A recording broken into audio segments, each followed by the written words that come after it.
Армысың Айнұр досым қырықтағы, әлі де қыз секілді қылықтары. Ойында жоқ батыстың былықтары, бойында тек қазақтың ғұрыптары. Бой жетіп үйіндегі ұл мен қызы өзімен бірдей болған шыбықтары. Айтыса жас балдардың болты босап, шалдардың шашылады шұрыптары. Егерде шоу айтысқа шыға келсе, жүбі болар шоу бизнестің ұлықпаны. Бұл қыздың Балғынбекпен айтысқанын қарсалар көрерменнің күліп бәрі. Ағайын, мені бұдан құтқарыңдар, көнбесем жүр көзімді құрытқалы. Бұл күнде Айнұр десе аллергия, алмаймын звондаса трубканы. Үміттеніп қалмай жүр қыр соңымнан, ғашығым 11-ші сыныптағы байы.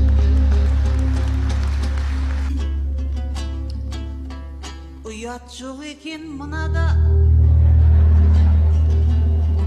досыма өзің қандайсың?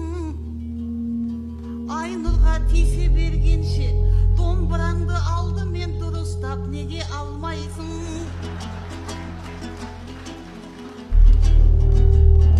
Көсемсіп ақыл айтқанда, 80-ге келген шалдайсың. Өтірік өлең айтқанда, алдар көседен аумайсың. Мен келмей қалсам айтысқа, келе қойшы деп зарлайсың. Мазамды алып күні-түн, звондаудан да тамбайсың. Ай, ауруым бар деп Айнұрға, халықты неге алдайсың?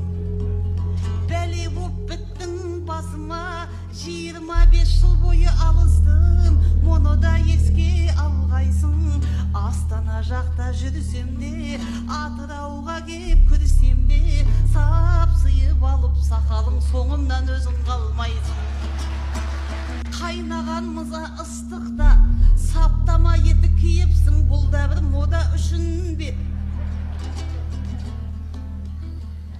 Осы Атырауда кешкісін бір түрлі иіс шығады екен деп естідік елдің ішінде.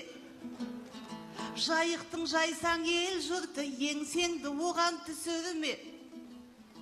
Бәкене қарап қойыңдар, ұқсап отырған мүсінге. Үйде жүрсе де шешпейтін, түзде жүрсе де